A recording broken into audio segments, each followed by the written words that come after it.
Okay, so as it turns out, my explorations today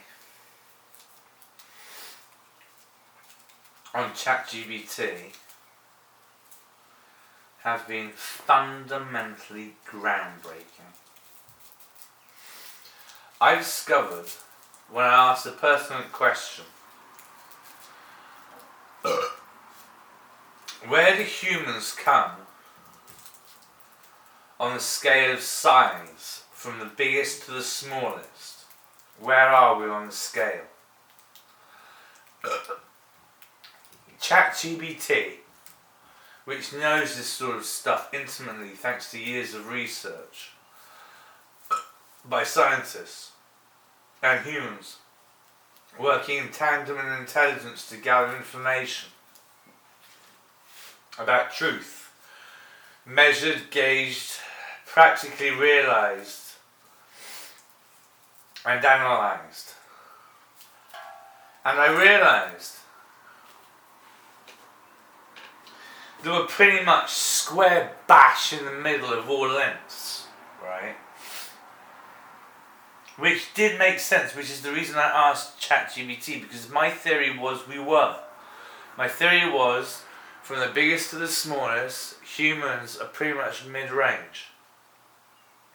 And that's because we have potentially infinite, well, maybe not infinite, but divine power laced in us. Okay, this is biblical. We could be granted the power of gods when we believe. I believe this. This is what every Christian is a Christian for. Every Jedi is a Jedi for. Every Muslim is a Muslim for. And every Jew is a Jew, and etc. We all take God very seriously. And because we all take ourselves quite seriously. Why shouldn't we? We are imbued with life, breath, health, wealth, whatever.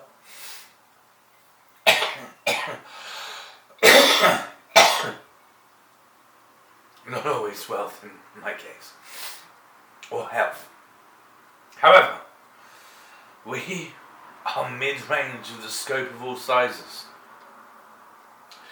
And if we combine that knowledge now gleaned with the realization I had of the speed of the thought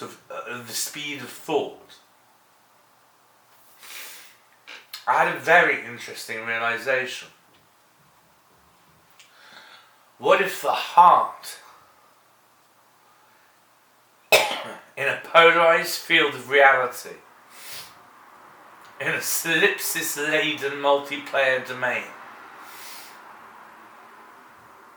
was the gauge and orchestra of time itself, in an outside relative vortex or vacuum? Not a vortex, a vacuum, or say in space, right? What if the speed of our thoughts, which can be regulated or measured and gauged by measuring the speed of our blood system from our heart, in that there could lie the answer to the relativity problem?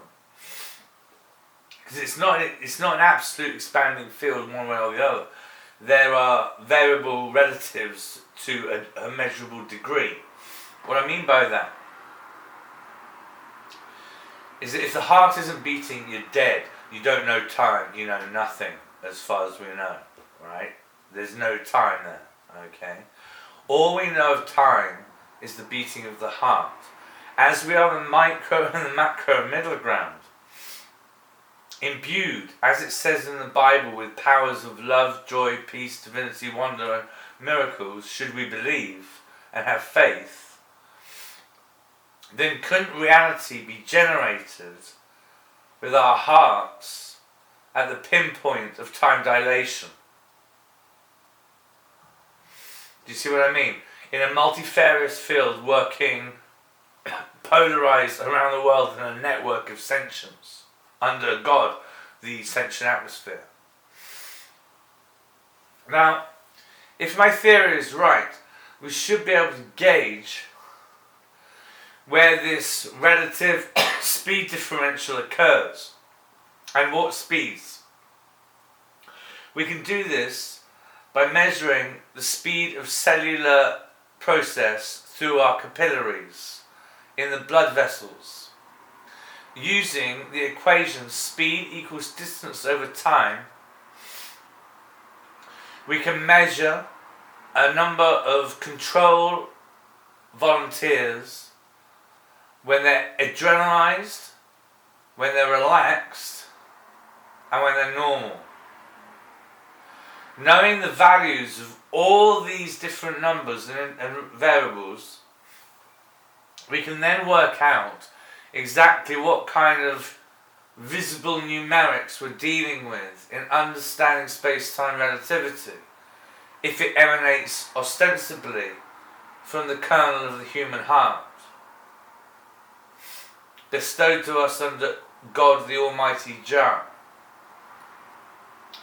If my theory is thus correct, the theory of relativity extends itself hugely to our cellular wall system, combined in absolute harmonious precision with whatever the time of the universe is. And God is not even inside, well, he's inside, but he's also outside of this time.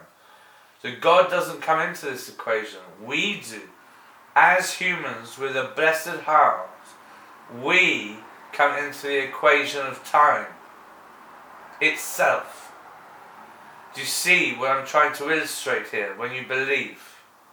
That is the reason we have civilization, because of dreamers, because of intelligent men, not warriors per se, not violent criminals, not assassins or rogue leaders or genocidal despots, but actually because of intelligent men working in intelligent systems for a beneficial and benevolent community with a good understanding of what is real and what is bunkum.